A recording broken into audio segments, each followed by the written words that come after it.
Bem-vindos a mais um episódio do nosso podcast oficial. Hoje eu estou aqui com um grande amigo meu, cirurgião plástico, Dr. Eduardo. Seja muito bem-vindo. Obrigado, Cam. Obrigado pelo convite. Vamos começar falando de você. Vamos lá.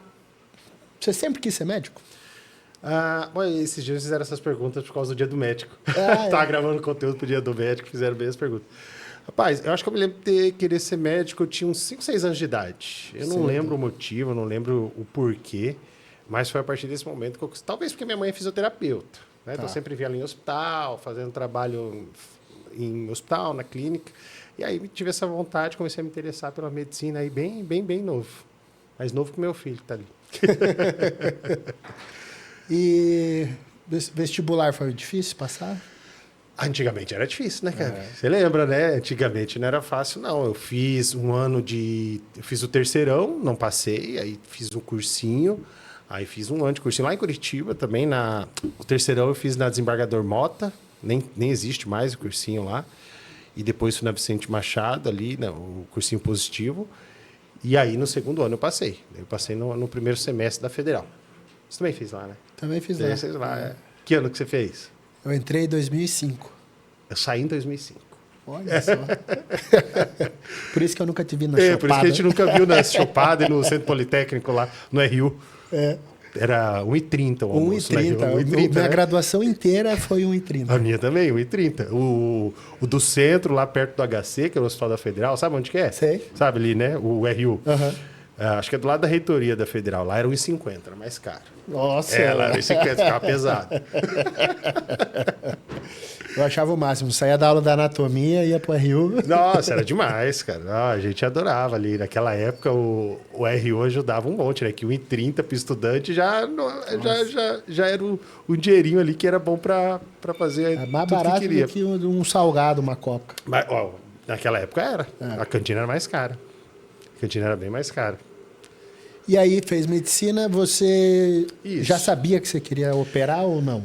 Então, quando eu era criança ainda também, acho que eu vi uma reportagem na TV sobre queimados. Tá. E o trabalho dos cirurgiões plásticos reconstruindo essas pessoas, fazendo os tratamentos para salvar essas pessoas e tirar as sequelas de queimadura, né? E aí me interessei pela cirurgia plástica criança também, cara.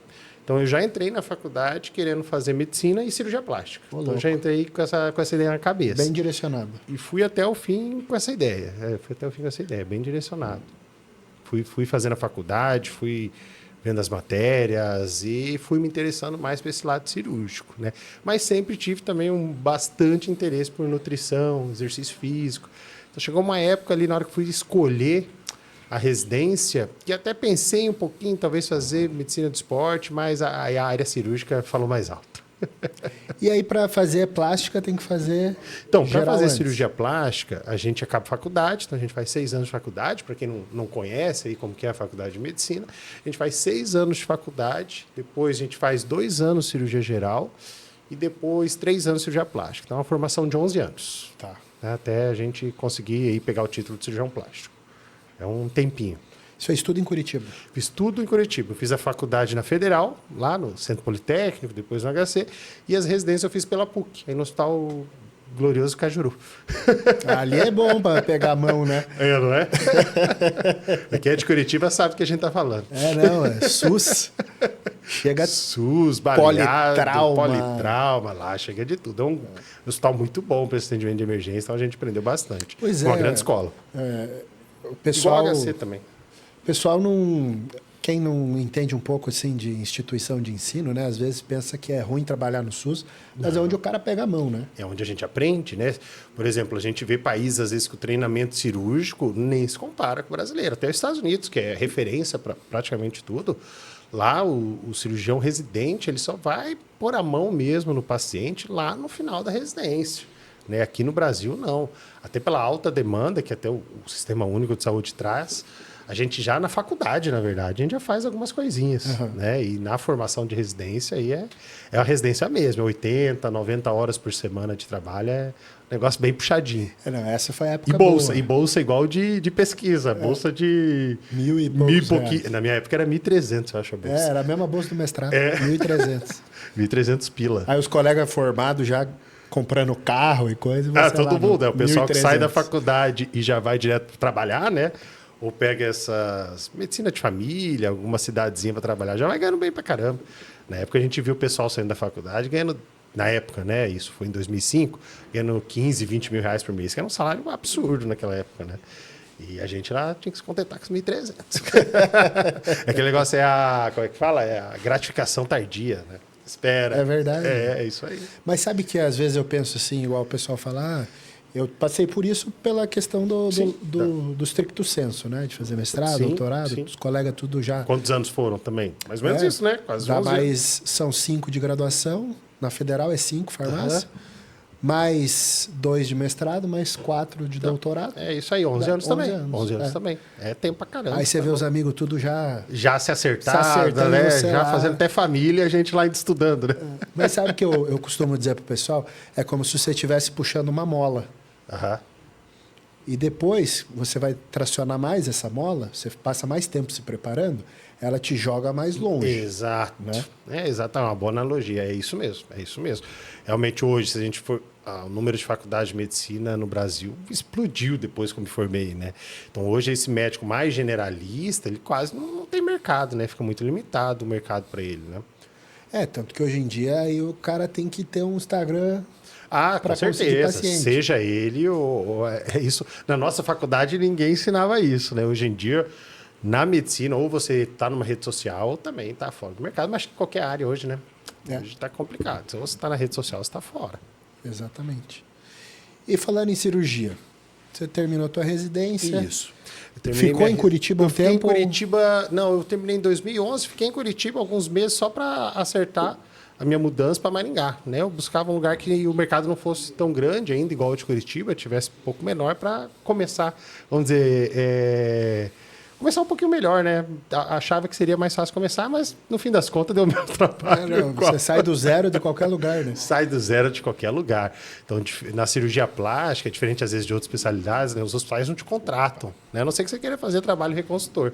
Vai fazer estética, é você Obrigado, botando a sua cara mesmo. Né? Você que tem que abrir sua clínica, abrir sua agenda. Então, do nada, além de colocar as redes sociais nisso também, a gente também já acaba desde o começo tendo que ser um empresário. Né? Você já tem que abrir seu negócio. Um custo fixo ali, né? Já não tem como.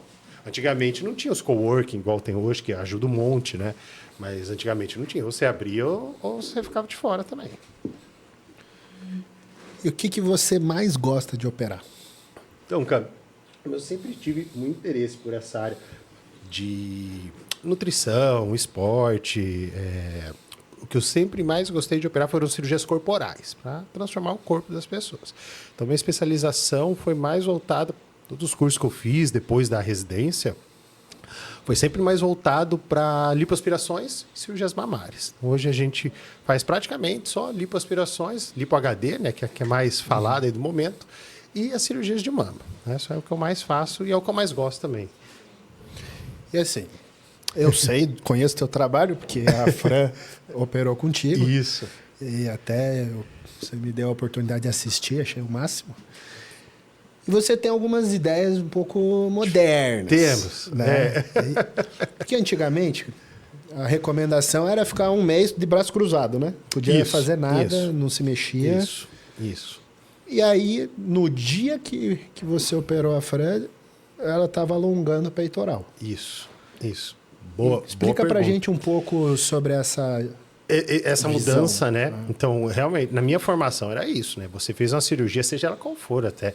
Você falando de cirurgia de mama. Você fazia uma cirurgia de mama, era pelo menos um mês.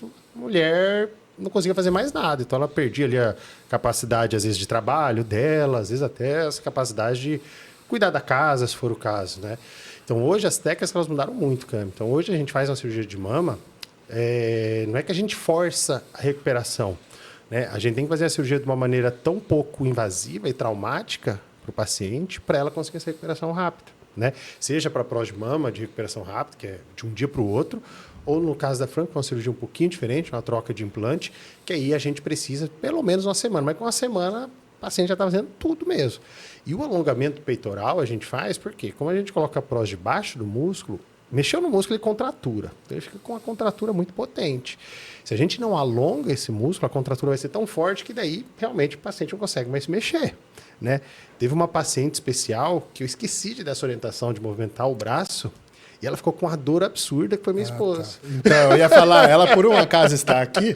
Ela tá aqui. Não, eu esqueci de dar essa orientação justo para minha esposa. Mas e ela ficou com uma dor absurda. Eu tenho um álibi para você. É. Que você falou que como você deu orientação para a Fran, porque elas operaram... É mesmo, na mesma época. Na mesma é verdade. época. Acho que a Fran foi numa quinta, a Lu foi no sábado. É. Foi isso mesmo. E aí você falou, putz, expliquei tudo para a Fran, achei que tinha explicado para a Lu. Então, me confundiu. E ela ficou com a dor, tadinha.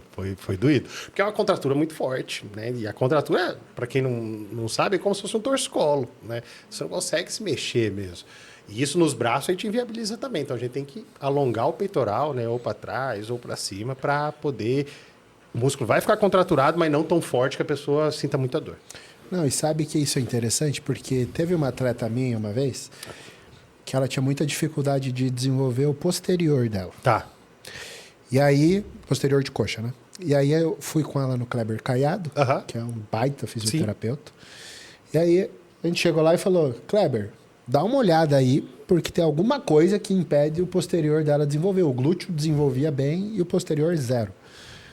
Aí o Kleber olhou para ela assim e falou, posso ver a cicatriz do teu implante? Pode. Aí pegou ali, baita de um queloide. Aí começou a agulhar para soltar, fez o agulhamento, soltou. Cara, primeiro que daí a postura dela, que era assim... Já melhorou? Já na hora melhorou a postura, o abdômen marcou mais. Porque não estava encolhida, né? Exato. Deu um mês depois, o posterior começou a sair.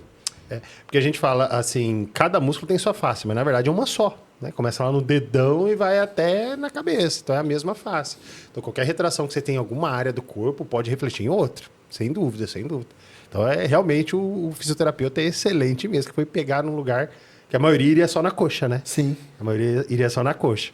Mas como ele fez uma investigação bem feita, descobriu que era ali, né? Aquele queloide ali que estava travando e trava mesmo, cara. Não, e é isso trava que eu achei mesmo. Já vi máximo. relatos de vários físios falando a mesma coisa. Porque assim, isso aconteceu um tempo antes da Fran operar. Aí quando eu vi você dando as orientações para ela, eu falei, cara, faz todo sentido. Vamos minimizar o processo cicatricial de fibrose. Exato. Né? A mobilidade precoce faz isso, porque na hora que a gente faz uma cirurgia, vai lá um monte de fatores químicos, um monte de células novas, um período inflamatório da cicatriz, que se a gente não começa uma mobilidade ali precoce, aquilo fica ali no local e às vezes faz um período inflamatório mais longo, que aí dá os queloides. Então esse negócio de ficar parado não é com a gente, não. A gente recupera rápido todo mundo. Pois é, maravilhoso. Tanto que eu perguntei esses dias, quanto tempo tinha uma paciente minha que eu te mandei? É verdade. Aí eu falei, quanto tempo tinha que ficar parada, né? No máximo uma semana hoje em dia. Aí ela já... Então vou fazer, porque não queria fazer. Inclusive a lipo também, né? A lipoaspiração, antigamente o pessoal parecia que tinha apanhado na rua, que tinha sido atropelado, que saía todo roxo. Hoje, a lipoaspiração, como a gente usa muita tecnologia, a gente usa um ultrassom, que a gente primeiro derrete o tecido gorduroso, então ele fica solto ali. Tá. Acho que a Fran não fica fez. Tão duro assim. Não fica tão duro. Né? A gordura, ela é, na maioria das vezes, igual a manteiguinha, mas paciente que já operou e tal, é dura, igual carne de pescoço. Então a gente usa esse ultrassom para derreter, aí a gente derrete toda a gordura do paciente, depois a gente vem aspirando e depois a gente ainda usa uma tecnologia de retração de pele para não deixar a flacidez, um jato de plasma, que acaba cauterizando pequenos vasinhos. Então a recuperação de lipo hoje, o paciente faz um lipo HD, com uma semana está treinando. Caramba. Tá treinando, sem dúvida. E agora, já que você falou do gel de plasma, vamos falar disso. Porque é o que tem de mais moderno. Supra-sumo, né? Retração de pele. E assim, é algo que funciona também para quem perdeu muito peso e tem uma sobra de pele? Sim, Campo. Funciona muito bem para quem tem flacidez de pele, dependendo do motivo.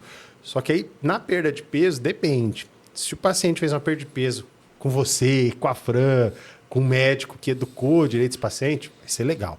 Pacientes que fizeram aquelas dieta maluca, ou às vezes a cirurgia bariátrica, que o paciente aí perde a capacidade de absorver um monte de nutrientes, funciona, mas não tão bem. Por quê? O jato de plasma ele retrai a pele de duas maneiras. Tem uma primeira onda que a gente fala, que ele vai fazer uma retração imediata, né? deixa eu falar uma maneira bem fácil do pessoal entender. Ele vai fazer o seguinte, pessoal, igual colocar uma roupa para você lavar no quente. Então, vai encolher a sua pele. Então, ele esquenta a pele para ela encolher. Tá. Aí, quando você pega o bacon e joga na frigideira, ele fica pequenininho, a mesma coisa. Só que é controlado, logicamente, né? Então, ele chega a 85 graus, que é a temperatura onde o colágeno melhor retrai, mas não desnatura. Entendi. Né? Só que é tipo rápido essa. Milissegundos. Tá. Então ele esquenta 85 e volta para 39. É tipo um leite pasteurizado. Mais ou menos isso. boa analogia para eu explicar agora, Chacete. Exatamente isso. Então ele resfria muito rápido, por isso que ele é seguro, né? Não queima a pele. Tá. Se você colocar a mão na superfície da pele, ela tá na temperatura natural da pele, assim. E a segunda onda desse aparelho, ele estimula o seu corpo a produzir mais colágeno. Toda essa lesão, entre aspas, que a gente fez ali, vai vir novas células, vai começar o processo de produção de novo colágeno.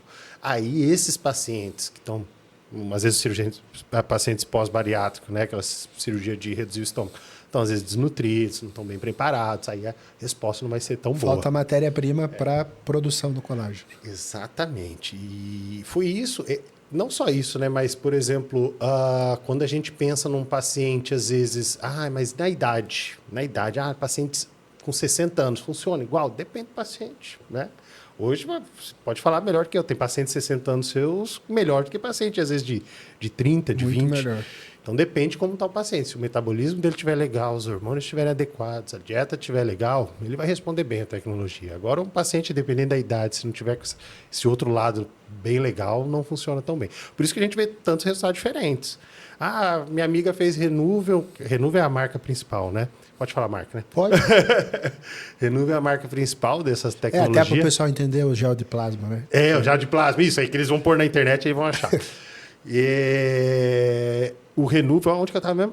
Falando da segunda fase, né? Isso. Então, o Renuvel ele vai funcionar melhor nesses pacientes. Pacientes que não têm essa outra parte. Vamos imaginar, a gente quer produzir proteína. Para produzir proteína, precisa primeiro ter a matéria-prima e ser absorvida, né? Se não tem isso, não vai funcionar legal, não. E aí, agora, o que a galera... nesse canal, tem mais galera que treina. Boa. Ou que está começando a treinar e quer informação. Até onde a dieta é eficaz e que tipo de gordura, assim, não adianta, o cara vai ter que aspirar. Porque, assim, a gente tem um olho, às vezes fala assim, isso aí você já tentou de tudo e não perde. Vai ter que aspirar. Eu comecei como cirurgião plástico em 2012, né? Então, de 2012 até 2015, eu fazia de tudo, né? Fazia todo tipo de cirurgia. Só que aí, passado ali de 2012 até 2015, 2016, começaram a vir aqueles pacientes, os primeiros que eu operei, né? Ali com 4 anos de evolução, mais ou menos. E eu via muitos pacientes de lipoaspiração perdendo resultado, ficando gordinho de novo, perdendo resultado. Isso me deu um estralo. Falei, por que isso está acontecendo com esses pacientes? Que porcaria, né? Porque depois o paciente operou com você, é seu nome andando na rua, né? Então, cara, o que aconteceu? Eu entendi que eu precisava educar melhor, daí eu fui estudar. Então, eu fui fazer meus cursos de nutrição, de nutrologia, de treinamento, né? Foi onde que eu conheci você, nesse meio. E aí eu trouxe isso para dentro da cirurgia plástica, né? Que hoje tem mais colegas fazendo, que a gente chama de cirurgia plástica funcional ou integrativa, onde a gente faz todo esse acompanhamento com o paciente. Você tem uma baita equipe ali, um grupo de WhatsApp com o paciente. Sim, exatamente. E a gente entende que a cirurgia plástica ela é só uma parte do processo. Então, na minha área, né? Lógico, cirurgia de nariz não faz diferença. O cara vai engordar, emagrecer, está com o narizinho bonito. Agora, a cirurgia corporal faz muita diferença o preparo que a gente faz para o paciente. E não é... Na época eu era só cirurgião plástico, né? Depois eu fiz as cursos, pós-graduações, mas todo médico tem que saber orientar o paciente, né? E eu acho que o cirurgião plástico pecava muito nisso. Chegava o paciente querendo operar, bora. Veio o paciente com... Antigamente, os cirurgiões plásticos usavam até o IMC, né? Que não diz nada. Né? Um dado que nem sei para que serve o IMC hoje ainda. Eu, em 2015, comprei uma balança de bioimpedância, igual aquela que está ali. E começamos a fazer bioimpedância dos pacientes, ver percentual de gordura, ver o que eles estão perdendo, o que eles estão perdendo, o que eles estão mantendo, o que eles não estão mantendo pós-cirurgia. Então, todo esse preparo que a gente faz para os pacientes ajudou bastante por várias coisas. Primeiro, os pacientes não perdiam mais resultado, ficavam melhores. E o principal, Cami, os riscos da cirurgia. As complicações aí caem demais. Por quê? Vai fazer uma cirurgia num paciente que está metabolicamente estável, não está com sobrepeso, não está inflamado. Então, a gente faz todo esse processo de desinflamar os pacientes e trazer ele, pelo menos, ali para um sobrepeso leve, né, para fazer uma cirurgia plástica. Então já respondendo, agora... os pacientes gordinhos, a gente primeiro coloca nesse programa para emagrecer ele, desinflamar, aí sim, não que eu não opero, mas depois que ele chegou num peso adequado. É isso que eu ia perguntar, porque a gente já ouviu muito cirurgião falar assim, não, aproveita que vai fazer a lipo e engorda que fica mais fácil para mim para aspirar. Os caras falavam isso. Pois é, mas ainda tem gente que fala isso, né? ainda tem. E aí, respondendo a sua pergunta agora, aquela gordurinha que não sai, pessoal, é aquela que você chegou pelo menos... Na verdade, eu acho que toda gordurinha sai. Tá? Se o cirurgião plástico falar, essa não sai. Sai. Só que às vezes vai depender de uma dieta e de um treino tão, às vezes... não compatível com o estilo de vida da pessoa, com a profissão da pessoa, que ela não vai conseguir manter, né? E às vezes a paciente já chegou num shape legal, já está com o abdômen marcado, mas tem ali um flanco, principalmente um homem, um flanco, uma região inferior do umbigo, né? Em mulheres, às vezes um braço, interno de coxa, que ainda ficou, né? Então é nesse momento que a lipoaspiração é mais indicada. Ontem, por exemplo, fiz uma lipo saiu nem 1 litro. Né? A maioria das minhas lipos é no máximo uns 2 litros de gordura. E às vezes eu vejo colega se gabando que operou 10, 15 litros, tirou 10, 15 litros de um paciente. Por quê? Foi mal indicado. Mal indicado. Operou uma paciente que não estava apta para fazer a cirurgia. Que com certeza está com metabolismo zoado. Com certeza. A gente vê... Depois a gente colocou em bioimpedância, já quase 10 anos a gente usando bioimpedância para 100% dos nossos pacientes. A gente vê paciente chegando 45%, 40% de gordura e já com indicação de cirurgia de outro colega. Então não dá. Eu acho isso aí não é medicina. Né? Isso aí não é medicina. Isso aí não está pensando em paciente. Está pensando em vender o seu serviço. Né? Então eu sou totalmente contra esse tipo de conduta aí, viu, Cam? Eu acho que paciente, para fazer lipoaspiração, tem que estar, no mínimo, com a saúde boa, né? Para pensar na estética, vamos pensar primeiro na saúde, depois a gente pensa na estética. Até porque senão não vai dar para manter resultado, né? Não vai dar para manter resultado. E aquelas pacientes que a gente vê que, graças a Deus, o meu consultório diminuiu muito de ficar fazendo 2, 3, 4 lipos. Né? Às vezes chega para mim pacientes que já fizeram 2, 3 lipos com outros colegas, e quando chega em mim, aí eu tento colocar na cabeça dela que ela não vai parar de fazer isso, senão não acaba nunca. Então, cada ano vai ter que fazer. Por quê? Na lipoaspiração, o que a gente faz, né? A gente tira as células de gordura. Né? O paciente lá, todas as pessoas, chegou nos 18 anos, quando termina ali a adolescência, praticamente já tem todas as células de gordura do corpo. Então, imagina lá, no abdômen, a pessoa tem 1 milhão de células de gordura no abdômen. Quando as pessoas engordam, essas células aumentam, quando as pessoas emagrecem, essas células diminuem. E na lipoaspiração a gente tira fora. Lógico, não tira 1 milhão das células. Não sei se é 1 milhão de células que tem, viu, pessoal? É só chutando aqui um número para fazer a conta. Na lipoaspiração a gente tira lá, sei lá, 600 mil células de gordura. Fica 400 mil células de gordura ali no abdômen da pessoa. Só que se essa pessoa não se cuidar, de novo, essas 400 células vão aumentar se ela engordar e vai perder o resultado da mesma maneira. A gente nunca fica 0 células de gordura. Até os fisiculturistas, quando fica lá com 1% de gordura, as células estão lá, só que estão microscópicas, bem microscópicas, né? E do gordinho a gente vê olho nu. Cara, e com relação a gorduras teimosas, vamos lá, regiões específicas, porque tem assim, tem mulher que tem só culote, ou que é só o braço. Existem partes mais difíceis de você lipar ou não? Por exemplo, culote, braço. A gente vê mulheres e homens, né? Nos homens, o lugar mais comum, embaixo do umbigo, mais comum, e flanco, lateralzinho. Homem, quando a gente vê gordura, às vezes em coxa, em quadril, aí o metabolismo dele, alguma coisa não está legal, né? Provavelmente ele está ali produzindo ou transformando muita testo em hormônio feminino. Agora, em mulheres, aí a parte hormonal da mulher sempre vai trazer aquela gordurinha mais comum, né? Quadril, né? E quadril e coxas, eu acho que é o mais comum nas mulheres, onde elas mais queixam. E abdômen, lógico, né? Abdômen, em primeiro lugar, quadril e coxas para a mulher. As regiões mais difíceis, né? Principalmente aquele culotinho do lado da coxa, ou que a gente chama de bananinha, que é embaixo do bumbum, né? Que é o banana fold, que é aquela gordurinha que fica bem embaixo do bumbum. Mas essa bananinha, Cami, é uma das que eu indico a pessoa pegar mais firme no treino, pegar mais firme na dieta, porque a lipoaspiração nessa região ela é muito, não perigosa pensando na saúde da mulher, mas na estética. Porque é como se fosse, essa bananinha é como se fosse uma coluna que dá um pouco de sustentação para o glúteo. Perde. Se você tirar toda a gordurinha dali, o bumbum cai. Aí não fica legal. Então ali é uma área que dá para fazer um lipo. Dá, mas tem que ser bem cauteloso para não derrubar o bumbum. Vamos dizer, se for pensar em áreas difíceis, tecnicamente para tirar a gordura é a mesma coisa. O que é difícil é o paciente às vezes já fez lipo. Mas é uma área onde a gente tem que ser bem cauteloso para não exagerar a lipo, senão despenca o bumbum. Para levantar de novo aí o trabalho é triplicado.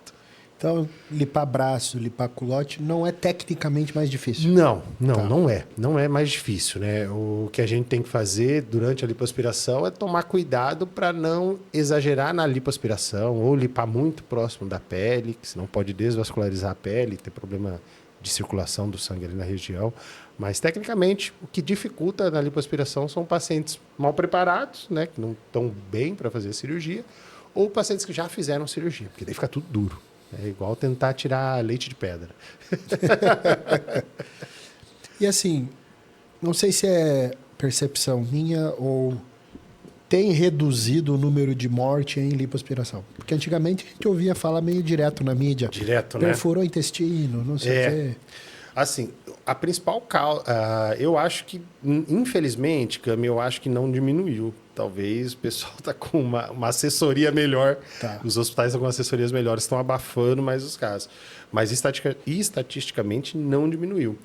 E as principais complicações graves em cirurgia plástica tem 3 fatores principais. Tempo de cirurgia, a gente só faz cirurgias até 6 a 8 horas no máximo, né? Então os estudos mostram, passou desse tempo, você corre muito risco desnecessário. Cirurgias associadas. Acessei uma reportagem esses dias, não sei onde, de um colega que teve um grande problema com esse tipo de cirurgia lá no Sul, porque teve complicações gravíssimas, óbitos. Por quê? Ele vendia uma cirurgia que falava que era X-tudo. Né? Até o nome é estranho, né? E isso era o quê? Fazer várias cirurgias no mesmo momento. Então, isso a gente também não faz. A gente associa, sim, cirurgias, mas desde que caiba no tempo de 6 horas. Agora, cirurgia de 10, 12 horas, você está colocando o paciente num risco desnecessário. Então, tempo de cirurgias, associação de cirurgias e paciente com obesidade. Né? Ou obesidade ou sobrepeso grave. Então, esse tipo de paciente, a gente precisa emagrecer ele, melhorar ele, desinflamar ele para poder operar. Senão a gente está correndo um risco desnecessário. Mas ali, ó, eu achava que que a pessoa que tem menos gordura corria mais risco de perfurar. É o contrário? Não. Perfuração é bem difícil, cara. Tá. Porque perfuração aí, geralmente, né, na maioria das vezes, é um erro técnico. Ou o paciente, às vezes, tem uma hérnia, alguma coisa que não foi identificado antes, Entendi. né? Tá. Está ali debaixo da pele e pode acertar essa hérnia. Mas risco de perfuração é mais raro, né? O mais comum, às vezes, paciente magrinho, é irregularidade, fica marca da cânula. Se você limpar muito próximo da pele, fica marcado. Então, em paciente magrinho, esse é o principal cuidado. E a gente costuma usar umas cânulas mais fininhas, de 2,5 ou 3 milímetros, para fazer nesses pacientes. Boa. Vamos para o mundo do silicone agora. Bora. A gente teve uma onda de aumentar as próteses. Isso. E agora parece que está invertendo. Está invertendo. E até que colocando aí com o pessoal do canal, com o pessoal do treino, acho que eu vi alguém agora teve o Mr. Olímpia, né? Alguém comentando que as brasileiras só ganham na wellness porque além de peito além de bunda elas têm peito, né? Eu acho que nunca contou, mas lógico que chama mais atenção, talvez, dos árbitros ali. A mulher mais completa, vamos dizer assim, porque... Tanto que, assim, lá na Europa, as meninas tem muita que não põe silicone por falta de grana, porque lá custa mais caro. Sim. E aí elas põem uns baita bojo, assim, e às vezes até meia, dentro do... Então, para fazer... Para completar, né, o shape feminino, né? A mama faz parte. E do silicone, realmente aconteceu essa tendência, cara. Mais ou menos quando eu saí da residência, as próteses, talvez por causa da moda, não sei, eram bem maiores. Mas a tendência hoje, sim, são próteses menores, mas eu mudei algumas coisas na minha técnica, né? Então, hoje, a gente usando a prótese, quase 100% dos casos, debaixo do músculo, a gente tem que tirar umas medidas do tórax da paciente para saber que prótese vai caber ali. E eu vi isso. Que eu fiz isso, né? Eu vi isso. Não é só história. E aí, com essas medidas, eu vou saber. No tórax dessa paciente, eu consigo colocar uma 200, 250. Mas hoje, dificilmente, a gente passa aí de uns 300, 350 ml de implante. Né? E, geralmente, esses implantes maiores que 300 ml são para pacientes que quase não têm tecido mamário. Né? Porque na hora que coloca o implante, é uma soma. Você vai somar a glândula da mulher com implante. Se a mulher tem, sei lá, 0 de glândula, põe 300, só tem 300. Se a mulher tem 300 de glândula, põe mais 300, com peito 600, né? Então, a gente vê hoje uma diminuição mesmo. E pacientes também querendo tirar a prótese grande e trocar por uma menor. Isso também está bem comum hoje em dia. Você acha Eu acho que a moda influencia também. Moda ou também dor? Dor também.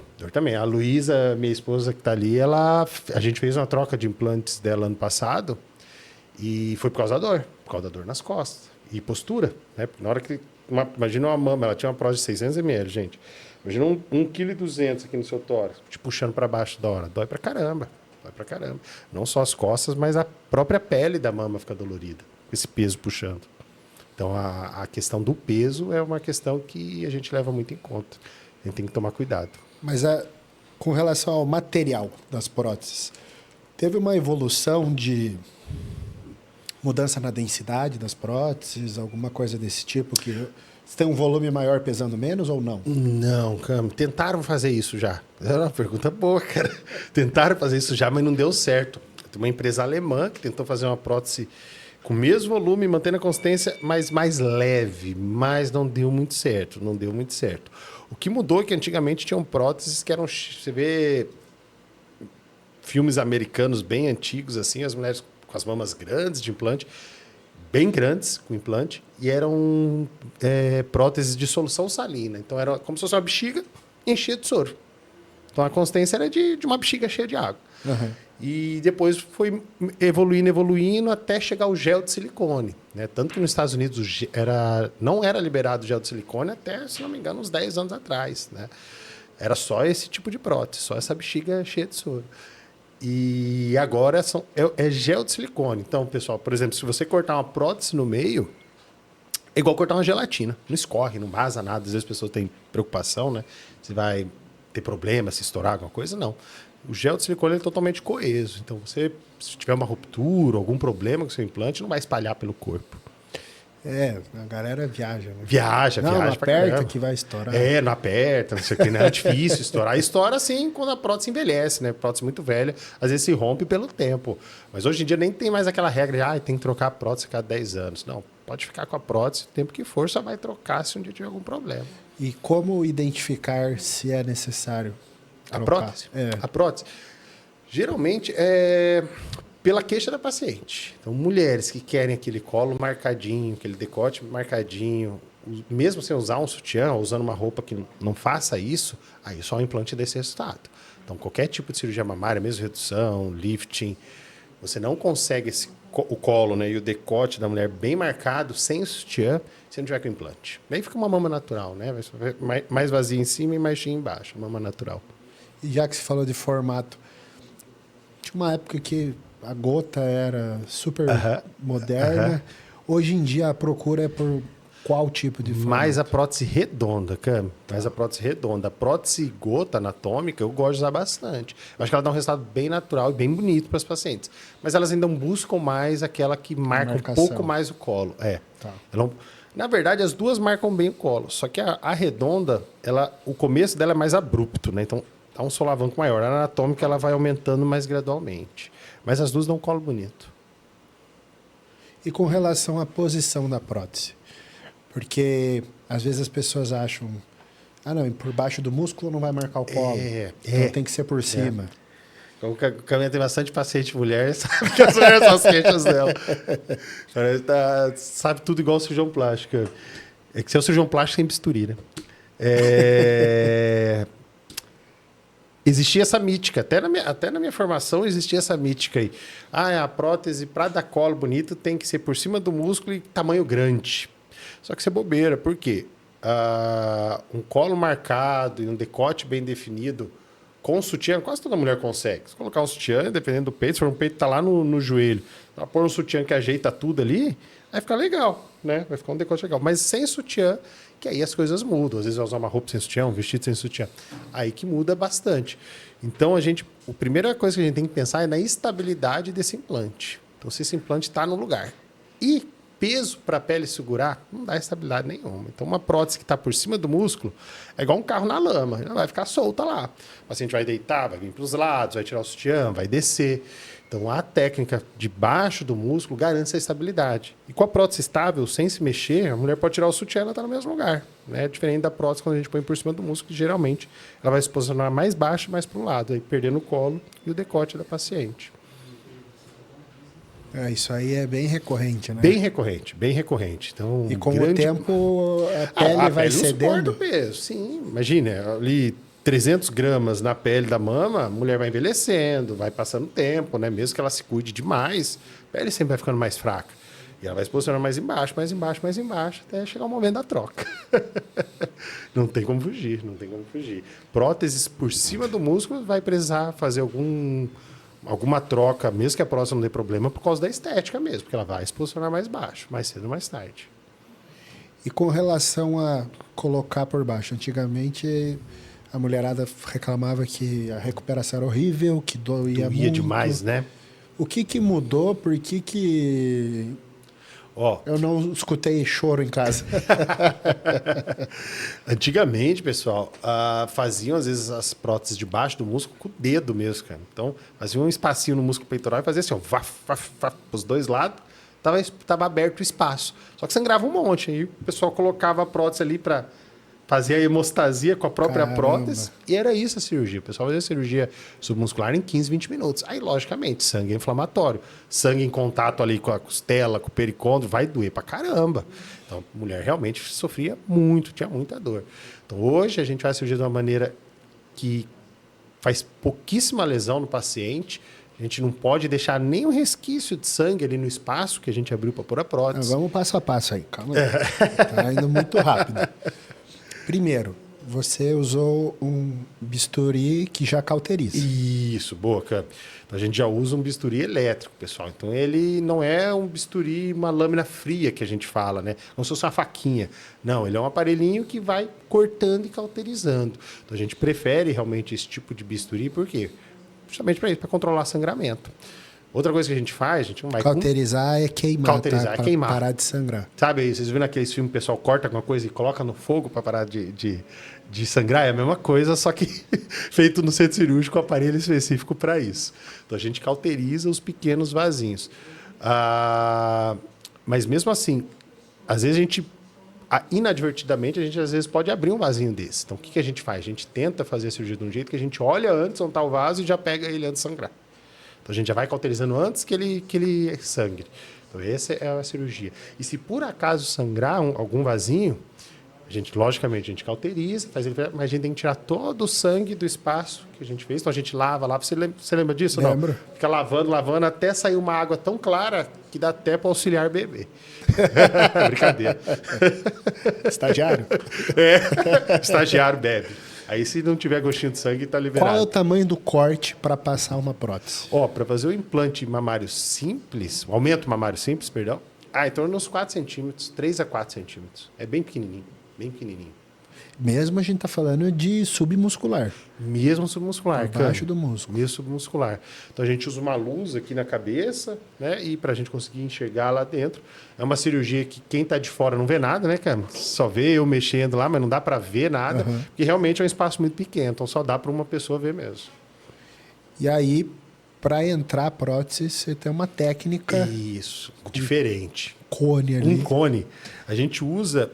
Existe um estudo muito importante na área de cirurgia plástica que eles levantaram, Cami, quais são os principais passos para evitar complicações no implante, principalmente a contaminação dele, né? Porque o implante de mama é igual ao implante, às vezes, de joelho. Se infeccionou, contaminou, tem que tirar, jogar fora, esperar um tempo por outro. Que ficou popularmente conhecido como 14 pontos de segurança em cirurgias de mama.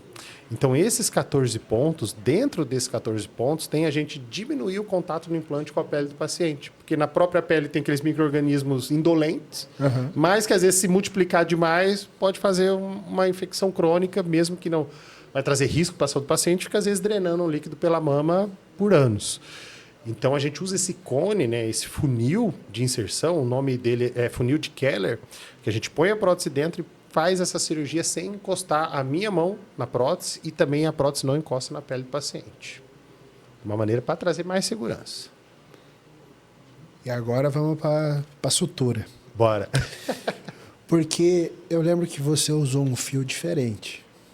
Usei.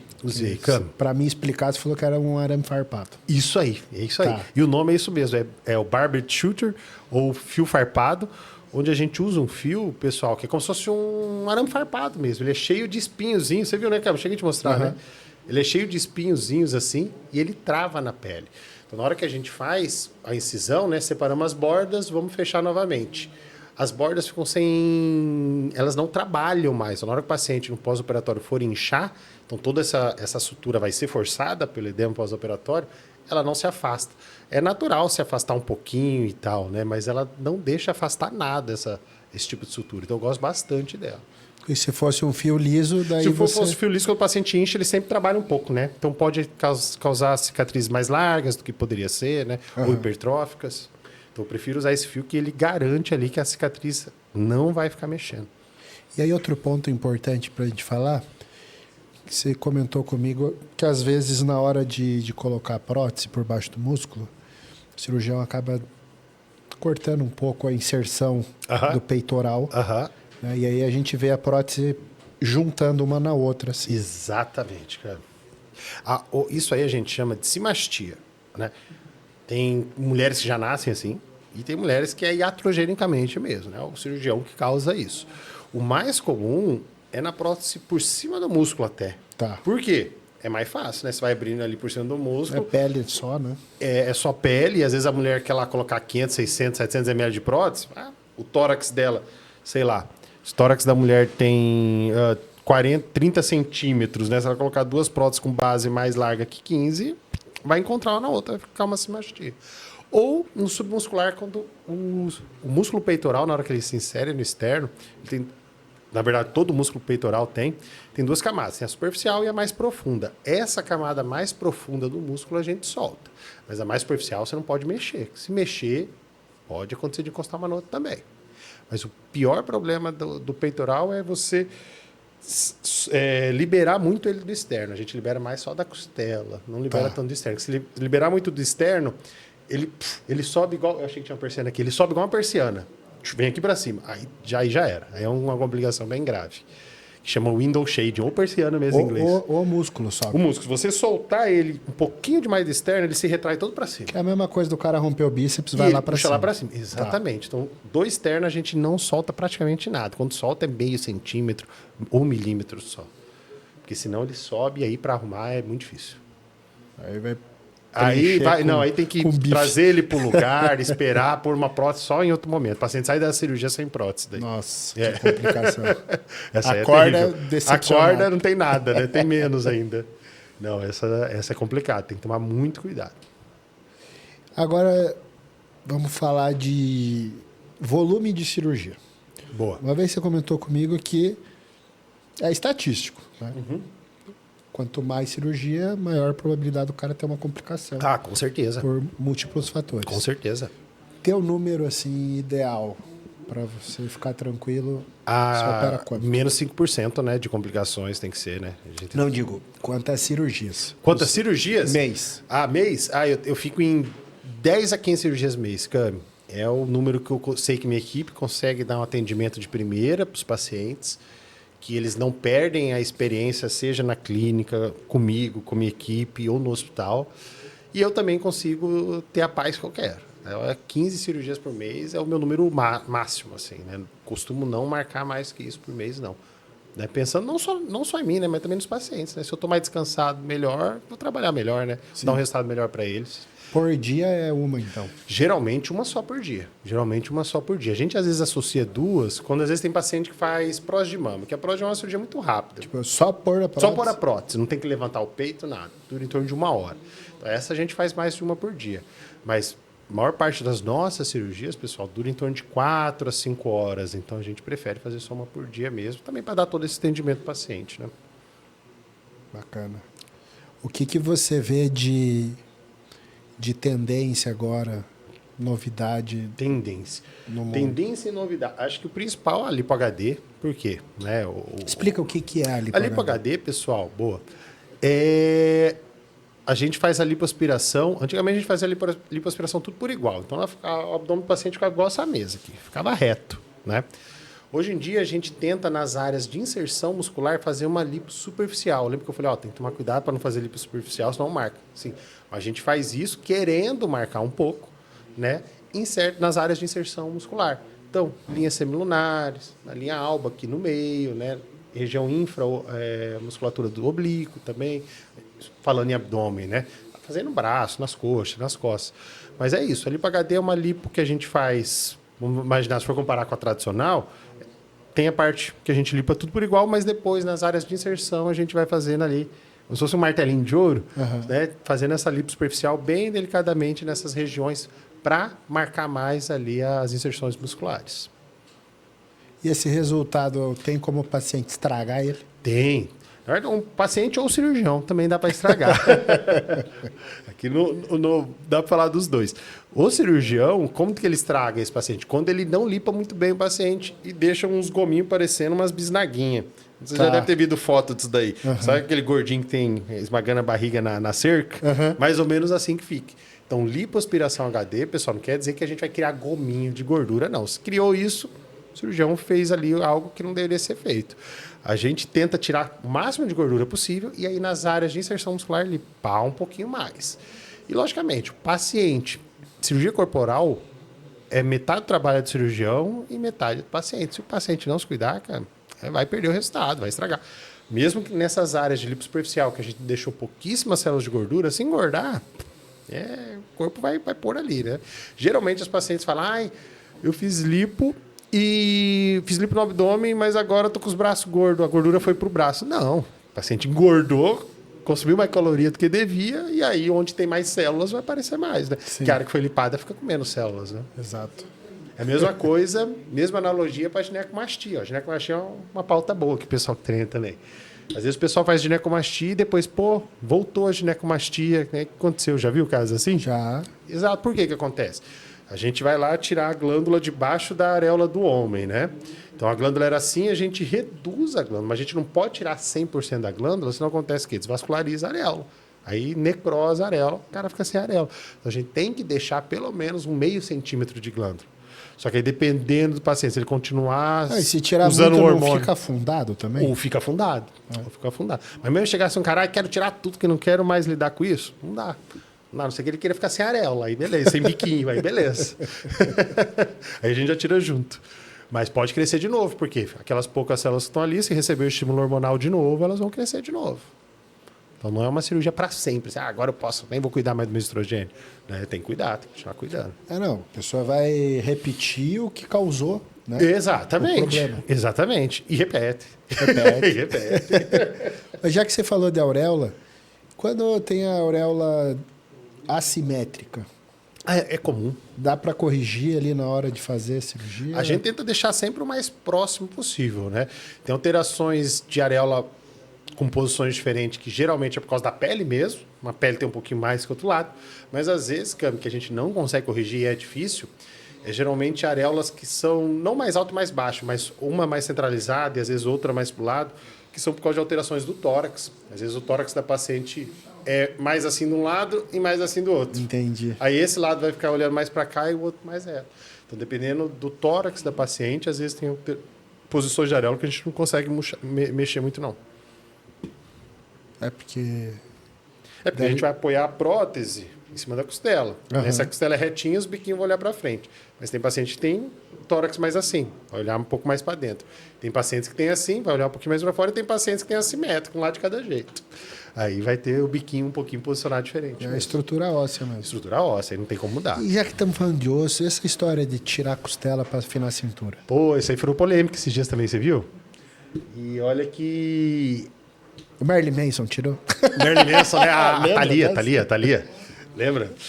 Cara, então, essa é uma cirurgia que já é feita há muito tempo. Então, o pessoal tirava mesmo a costela. Só que imagina você vai falar para uma mulher, ó, a gente vai afinar sua cintura. Ah, legal, eu quero. Tá, mas a gente vai colocar uma incisão aí de 6 centímetros dos dois lados das suas costas. Nunca mais vai usar um decote, um vestido aberto nas costas. Então, qual foi a evolução dessa técnica? Por isso popularizou de novo, mas acho que aqui em São Paulo proibiram de novo, não sei. Acho que na cidade de São Paulo foi proibida semana passada ou 2 semanas atrás. Igual os implantes hormonais, né? Mas implante hormonal foi o Brasil inteiro. A cirurgia de costela foi só aqui em São Paulo. Hoje em dia a gente não tira mais a costela. Então a gente faz o que a gente chama de fratura de galho verde. Então aqui como se fosse a costela do paciente. Deixa eu ver como é que está na câmera ali. Legal. A gente faz um pequeno corte só numa parte do osso, metade, com um aparelho específico para isso, que é um ultrassom. E ele... é ultrassom. É um ultrassom sem corta. Incisão. A gente faz a incisão para a ponteira. Para a ponteira entrar. Tá. Exatamente. Tá. A gente faz uma incisão com uma agulha rosa, pra você ter uma ideia. Tá. Uma incisão milimétrica. A gente coloca o aparelhinho lá e a gente corta a cortical, né? A parte mais superficial do osso até o meio dele, mais ou menos, e fazemos uma fratura em galho verde. Então a gente afina a costela, reposiciona ela. Tá. Igual a cirurgia de nariz para afinar o nariz. É a mesma coisa que o otorrino faz. Ele fratura a lateral do seu nariz, aperta para ela fraturar e deixa o seu nariz mais fino. Na costela é a mesma coisa. A gente faz a fratura em galho verde da costela, reposiciona ela mais estreita e aí não tem como pôr gesso, né? Daria para pôr placa parafuso? Dá, mas aí aumenta o corte. Usa uma cinta. E aí usa um espartilho. Um espartilho que vai ser, entre aspas, o gesso ali por uns 2 meses. A parte chata dessa cirurgia é isso, é usar esse espartilho 2 meses. Porque não dói, não incomoda. Até no fisiculturismo é uma boa, né? Uau! Os base physique. Vai ter vários... É diferente. No homem a gente tenta fazer mais retas, porque geralmente a gente faz nas costelas flutuantes. Sim. Que são as mais baixas. Que não, né? São as mais baixas que não encostam no externo. Então tem lá... Geralmente são 3, né? A 12, a 11 e a 10. Geralmente a gente faz ou em 2 ou nas 3. Mas quando é em homem, a gente não faz retinho. Aqui. A gente não faz... Em mulher a gente faz retinho, geralmente, para afinar a cintura. Em homem a gente, às vezes, abre um pouco para manter o V, né? Tá, entendi. Para manter o V. Que loucura, cara. E é tranquilo, cara. Os pacientes não reclamam muito. Reclamam só de usar um espartilho. Mas já tem gente que usa cinta aí mesmo, achando que vai ficar com a cintura fina, tá vendo? Não, mas olha... É uma cirurgia bem legal, assim. Os pacientes... O chato, para quem pratica esportes, é que às vezes vai ter que ficar em 1 mês, pelo menos, sem treinar. Uhum. 1 mês sem treinar. Tem que calcificar, né? Até calcificar, exatamente. A gente acaba liberando com 30 dias um cardio na esteira, não na rua, uma bicicleta ergométrica, mas treino com carga 2 meses, né? Tá calcificado tudo. Senão, vai perder resultado. Mas diminui, cara, até 12 centímetros. É muita coisa. Caramba. E de estrutura óssea. Então, a pessoa ali, não sei que engravide, ou sei lá, ganhe muita gordura visceral ali, não vai perder o resultado. É bem legal. Como é que tá a tua agenda? Tem um encaixe aí. A gente faz aqui mesmo, ó, pega um martelinho ali e faz do jeito old school. Porra, que... É bem legal, então, é bem legal. Não, resolve esse problema, porque é um problema que a gente fala, né? Academia, treino e dieta melhora quase tudo no corpo. Só não estrutura óssea e pele. Né? Pele melhora? Melhora, mas sim, uma flacidez de pele não resolve com treino, com dieta. Não tem como. Lógico que o treino e a dieta vão ajudar essa flacidez a ser tratada de uma maneira melhor, igual eu falei antes. Mas não vai resolver. Igual gordura resolve, né? Falta de músculo resolve. Agora, estrutura óssea, não tem jeito, né? Agora, não se tirava a costela, né? Antigamente, sim. Tirava mesmo? Tirava tudo ela fora. E ela não tem adesão? Ela sai fácil? Não. Você tem que tirar ela da cartilagem que envolve ela e tirava. Sim, sai fácil. Sai fácil. Tem adesão, mas corta fora, né? Corta fora. Dá para tirar fácil, sim. Só que hoje, com esse aparelhinho, também dói muito menos, né? Porque ele é um aparelho, cara, que ele é específico para osso. Então, eu posso colocar em qualquer tecido que for que não acontece nada. Fica só fazendo barulho. Posso pôr em madeira e tudo. Encostou no osso, ele corta. É a frequência, do material. Né? O ultrassom funciona assim, pessoal. Igual aquelas cantoras que quebram uma taça quando canta. Então, tem aparelhos médicos. Por quê? Porque a nota musical da cantora atingiu a mesma frequência da taça. É isso? Tá certo, isso, né? E aí reverbera. E a mesma coisa nas tecnologias que eu estou falando para vocês. Né? No ultrassom que eu uso para fazer lipo é a mesma frequência da gordura, que o ultrassom encontra e quebra ela. E do osso é a mesma frequência do osso. Então, só funciona nesses 2 tipos de tecido. Quando eu era criança, eu quebrei o braço, né? Aí os caras vieram com a serrinha do gesso. Pra tirar. Pra tirar. Aí, se você mexer, eu vou arrancar tua mão fora. Aí depois no final ele põe na mão dele e não corta. Era só pra você ficar parado. Achando que vai ser só um cotoquinho, né? Decepar o braço da criança. Aquela serrinha também, só corta o gesso, né? É isso aí. É específico pro material, né? Que bacana. Nossa, eu não esperava que tivesse evoluído tanto essa cirurgia. Evoluiu. Antigamente era uma cirurgia bem mais agressiva, né? Foi um russo que inventou essa transição. Tem que ser russo, né? Tem que ser, cara. Foi um russo que inventou essa transição. O cara quebra o dedo pra tocar piano melhor. Viu só? Então. Pra alcançar mais longe no teclado. É mesmo? É, pô. Alongar. Faz alongamento ósseo. Caramba. Igual tem agora o pessoal fazendo o mesmo princípio, talvez, do dedo, fazendo na tíbia e na fíbula para ganhar estatura. Com ortopedista, fazendo alongamento ósseo para ganhar estatura. O Arthur me falou esses dias disso. Ganhar. Ele falou, a recuperação é terrível. Terrível, mas você fica com aquele... Já viu aqueles fixadores externos, Lizarov, né? Lá? Fica com aquilo lá, sei lá, 3 meses. Com aquilo lá, você tá louco. Não, e dependendo da estatura da pessoa, tem que fazer 2, 3 vezes, né? Para chegar onde ela quer. É melhor quando é criança ali, já dá um GHzinho que vai melhor do que, cortar os ossos fora, tá doido. Mas, né, às vezes é um negócio às vezes é um recurso, né? Que a pessoa incomoda tanto a pessoa. Sim. A autoestima a gente nunca deve julgar, né? Porque a autoestima cada um tem a sua e todo mundo sabe onde que aperta ali na autoestima. E devolver a autoestima das pessoas é uma das coisas que eu mais gosto de fazer, né? Por isso que eu trabalho com isso. Então não dá pra gente julgar. Às vezes, a mulher super bonita, super magra, por que vai fazer cirurgia? Porque aquilo, pra ela, é aquilo que incomoda. Não incomoda, às vezes, ninguém, mas pra ela, sim. E nesse momento, a gente tem que fazer, né? Tem que cuidar do... Igual a estatura, né? Já que você abordou esse assunto, você também indica paciente para tratamento psicológico ali? Hoje a gente não tem mais, mas até no passado a gente tinha até uma psicóloga na nossa equipe. Hoje na clínica, né? Presencialmente lá.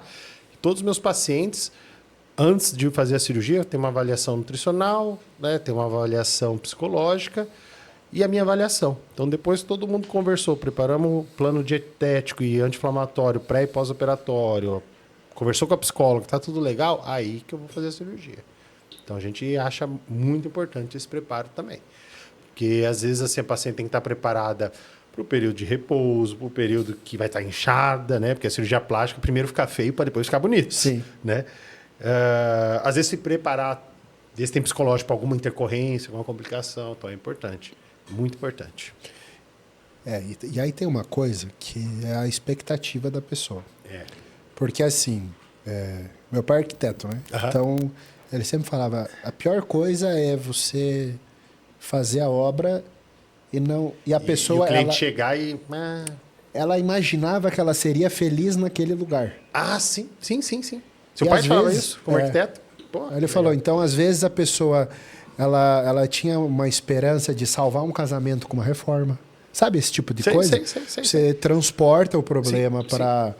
E deve acontecer muito da pessoa achar que se ela arrumar o tamanho do seio... O marido não vai separar dela, ou o homem que a mulher não vai separar, se ele fizer um implante capilar. Isso acontece bastante. Então a gente precisa lidar com essas... Como que eu tento lidar com as expectativas do paciente? Geralmente eu jogo para baixo. Eu vou fazer uma cirurgia e falo que o resultado vai ficar aquém do que eu acho que eu consigo entregar. Você tá fora da moda hoje. Então. Porque os caras fazem curso de venda, né? É verdade, né? Tem que falar só maravilhas. Mas na medicina a gente sabe que não é assim, né, cara? Então eu falo, olha, eu tento dar uma expectativa menor do que eu posso entregar para a gente ter menos frustrações, né? Mas lógico que de vez em quando acontece, mas hoje em dia é bem menos. Depois que eu adotei essa técnica de jogar um pouquinho mais para baixo a expectativa, aí melhorou o índice de satisfação dos pacientes. E essa questão de você tentar abordar que você só vai entregar a estética e não o sentimento, entendeu? O que eu tô falando? Sim, entendi. Porque isso é que é complicado. Isso que é a pessoa tem aquela expectativa de mudar a vida, né? É difícil. A gente tenta, às vezes, esse tipo de paciente, às vezes a gente consegue identificar antes, às vezes a psicóloga consegue identificar antes, a gente faz um trabalho em cima psicológico para ver se ela consegue entender que não é assim, não vai adiantar nada. A única coisa que a cirurgia vai entregar é realmente aquilo que ela se propõe fazer. Né? Agora, se o marido vai gostar, se sei lá quem vai gostar, ou se vai mudar a vida, isso a gente não tem como prometer, né? E tem que mostrar isso para a paciente para ela não criar uma expectativa em cima disso. Que coisa difícil. É difícil. Lidar com pessoa não é fácil, não. A área da saúde também é de humanas. Exatamente. E não é nem um pouco de exatas. Não. Zero exatas, zero. E a gente brinca que na cirurgia plástica nós somos psiquiatras com bisturi. Tá bom. Porque muitas consultas é quase uma consulta de um colega psiquiatra mesmo. Fazendo o paciente entender tudo isso, entender que a cirurgia tem esse processo, que muitas vezes não vai trazer aquilo que ela estava no pensamento. Então é um trabalho que às vezes a gente faz aí quase igual de um psiquiatra. Bacana. E com relação a outros tipos de prótese, assim? Por exemplo, glúteo é um negócio que você já não faz mais. Eu não faço mais prótese de glúteo. Eu acho que ela fica muito artificial. Eu nunca vi um resultado de... Na verdade, não sou eu que falo isso. Eu vou dar os créditos para a Luísa, ela que fala isso. Não tem uma prótese de glúteo que não apareça num agachamento. Não tem como. Então, nem agachamento de academia. O paciente agachou ali na praia, vai dar para ver aquela prótese subindo. Por quê? Por que eu sou tão contra a prótese de glúteo? A gente faz o seguinte, ó, a gente abre o músculo glúteo e coloca a prótese no meio. Então, o músculo, toda a parte que está acima da prótese, metade do músculo, atrofia. Então, você vai pôr algo que vai prejudicar o músculo natural do paciente, que é ele que é o mais... Se for para fazer com exercício, com treinamento, é ele que vai desenvolver e dar a curva e a forma que o paciente quer. Então, você vai atrofiar e substituir por um negócio de silicone? Para mim não faz sentido. Além do que, é um músculo que movimenta demais e a prótese, geralmente, ela se mexe, sai do lugar, migra. E você senta em cima dessa prótese, né? Senta em cima o tempo inteiro, né? Muitas vezes tem colegas que colocam um pouquinho mais alto, para na hora que o paciente sentar, ela ficar mais alta. E não sentar em cima, mas daí fica aquele negócio totalmente desproporcional aqui atrás. Né? Então também não é algo que eu não indico por esses motivos. Atrofiar o músculo não contrai, mas do jeito igual, só a parte de baixo, a parte de cima fica inerte praticamente. E esse paciente vai ter uma alteração de forma, sempre tem. Né? A prótese ou sai do lugar ou migra. Não dá mais para fazer aplicação? Não dá. Aí não dá mais para fazer aplicação, não dá para fazer... E fica com o músculo atrofiado. Resolvi tirar porque deu problema, vai estar com o músculo pior do que era antes. É verdade.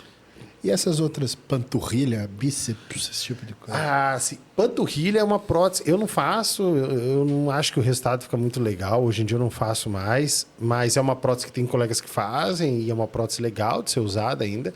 Agora, bíceps, essas coisas, aí é besteira. Aí fica muito estranho. Fica muito não natural. Então, esse tipo de prótese eu costumo não usar e nem indico também. Eu acabo usando, como eu faço só mama e corpo, usa de mama.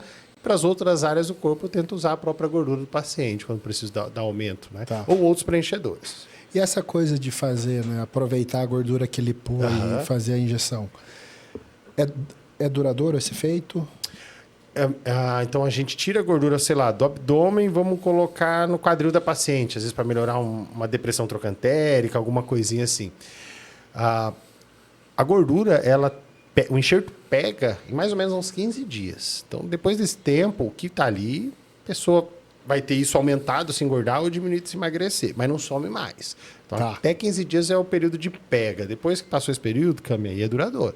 O adipócito fica ali. Fica ali, não sai mais. Vai ser nutrido. E vai ser nutrido pela circulação que foi construída para ele ali, né? Não vai ter mais a perda. Isso até uns 15 dias. Mas até 15 dias pode perder de 20%, 30%. Tem estudos que tem perda até de 60% do enxerto.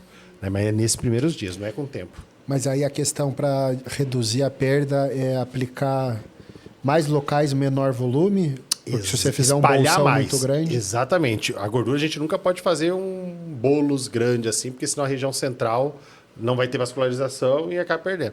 A gente tenta espalhar mais para ter uma pega melhor. Porque se você concentrar muito num lugar, a parte central não pega, morre, é uma necrose gordurosa que a gente fala, sai um líquido, aí é problema. É melhor fazer do jeito certo. Não é algo que precisa drenar, vai ser... Geralmente sai pelo furinho que a gente fez o enxerto mesmo. Ou não precisa drenar, geralmente precisa drenar, só se infeccionar. Se não infeccionar, não precisa drenar não, geralmente o corpo absorve. Agora, já que você falou da depressão trocantérica, é comum em quem treina. Não, toda mulher, eu falo para as mulheres, depressão trocantérica não é um problema. Se você treina e tem pouca gordura no quadril, você vai ter depressão trocantérica. Tem como. Que é aquele buraquinho na lateral do glúteo, aquele buraquinho na lateral do glúteo. Tem a depressão trocantérica, quando a gente olha de trás, que dá para a gente dar uma melhorada com algum tipo de preenchimento na região do glúteo. Mas agora aquela depressão trocantérica que a gente vê de frente, isso tem colegas, até a escola aí da América Latina e América Central, eles gostam muito de fazer um enxerto de gordura que vem até a coxa, cara. Então, não só lá atrás, na depressão trocantérica, mas vem quase aqui na coxa, na frente.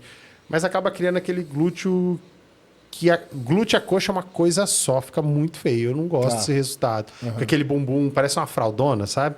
Não fica legal.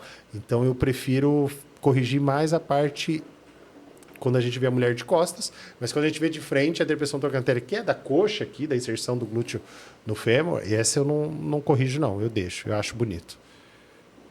Eu acho que... E se o paciente se queixar, eu falo, não, também não vou fazer, tem que procurar outro colega, porque eu acho que fica muito estranho. Mas emendar é uma coisa o bumbum na coxa. É uma coisa de sul-americano, né? De não entender a anatomia normal. Exato. E querer que seja redondo, né? Querer que seja extremamente redondo, né? Então, lá na Colômbia, na América Central, ali onde tem bastante cirurgião plástico corporal, eles fazem tudo. Deixa aquele quadril, tipo Kim Kardashian, sabe? Bem largo. Então, aqui não é... Mas aqui no Brasil, não. Aqui no Brasil, o pessoal não...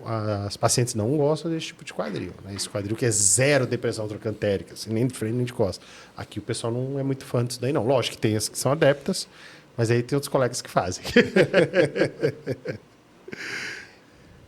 E com relação a lipedema, que é um assunto super em alta agora, bastante gente abordando, né? Essa condição. Agora tudo é lipedema, né?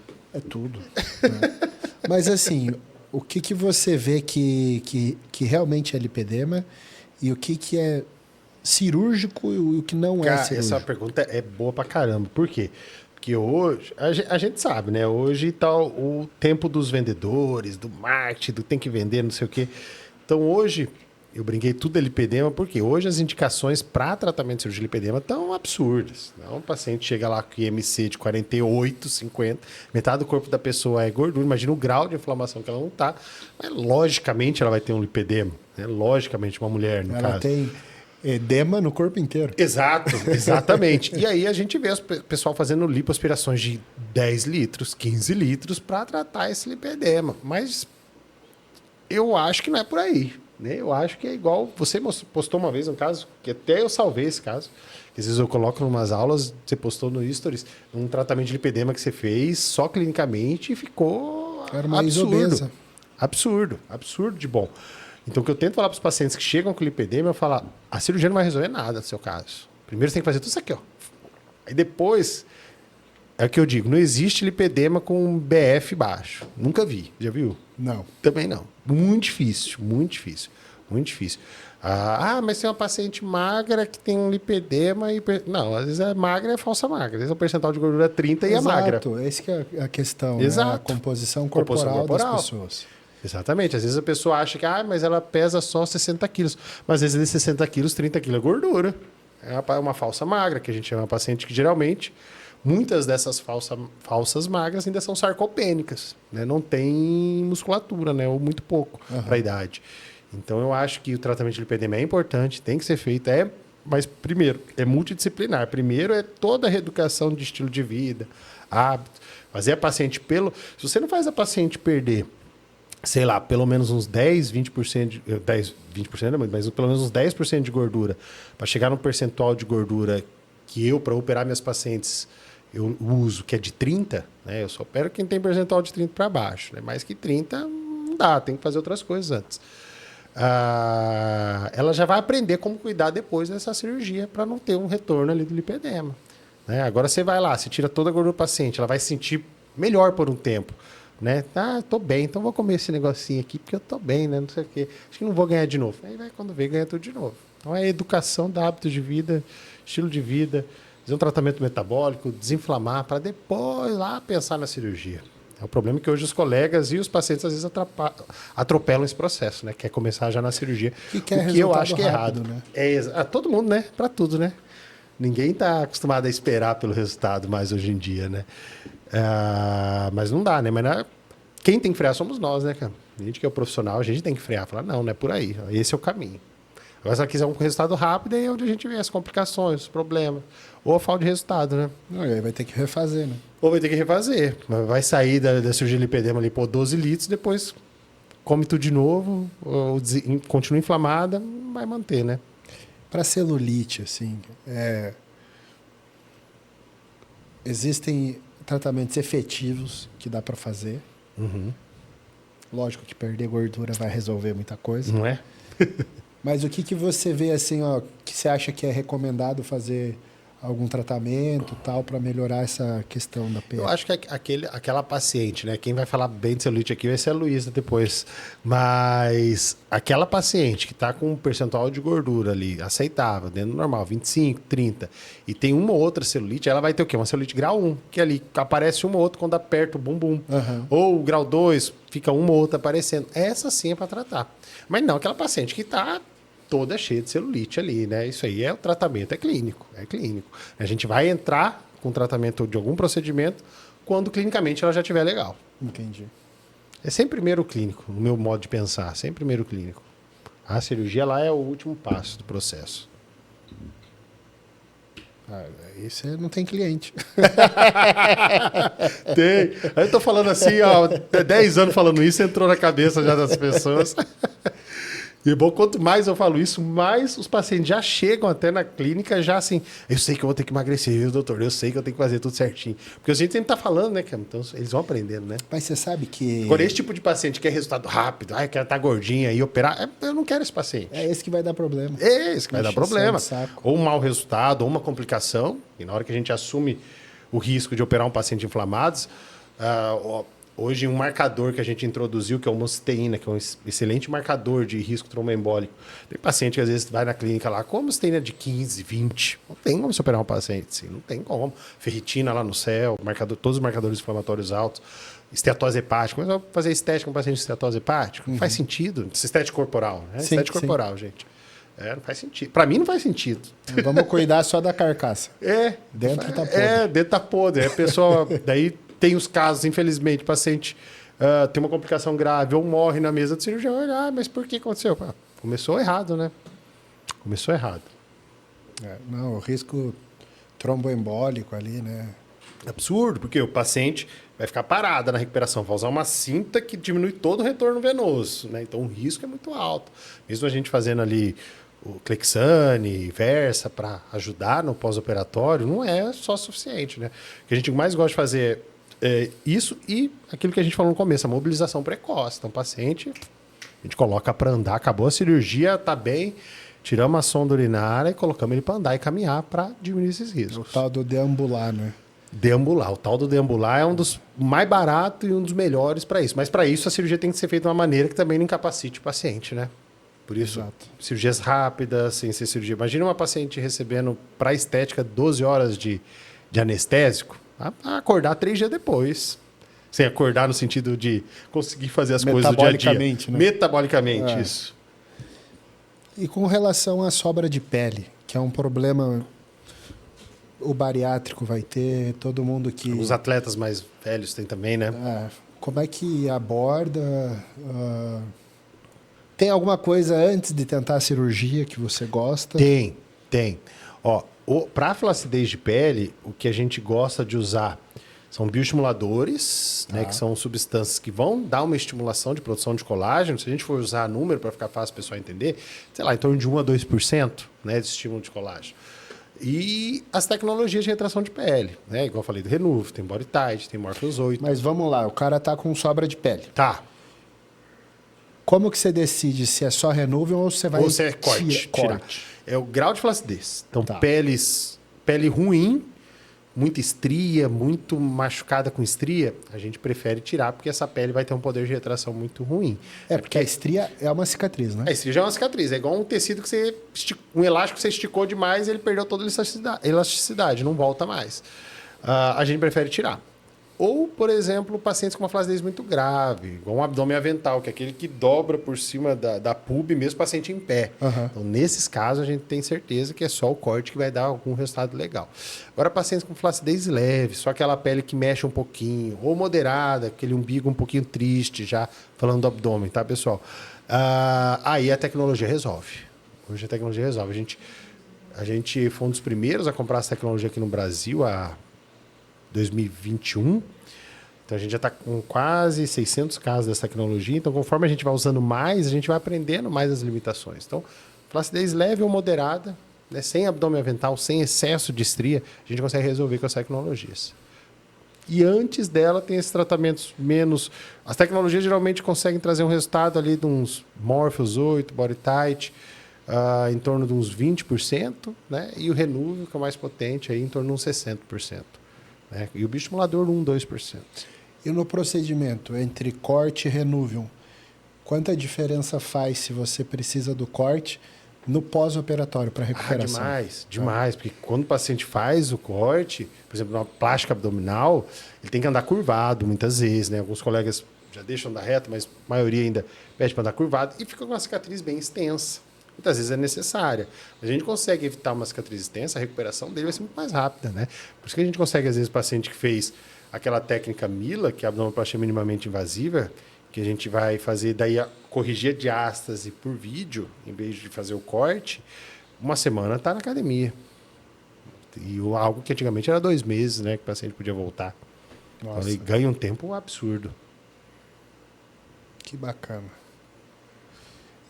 Edu, queria que você primeiro dissesse como que a pessoa te encontra, aonde você opera. Boa.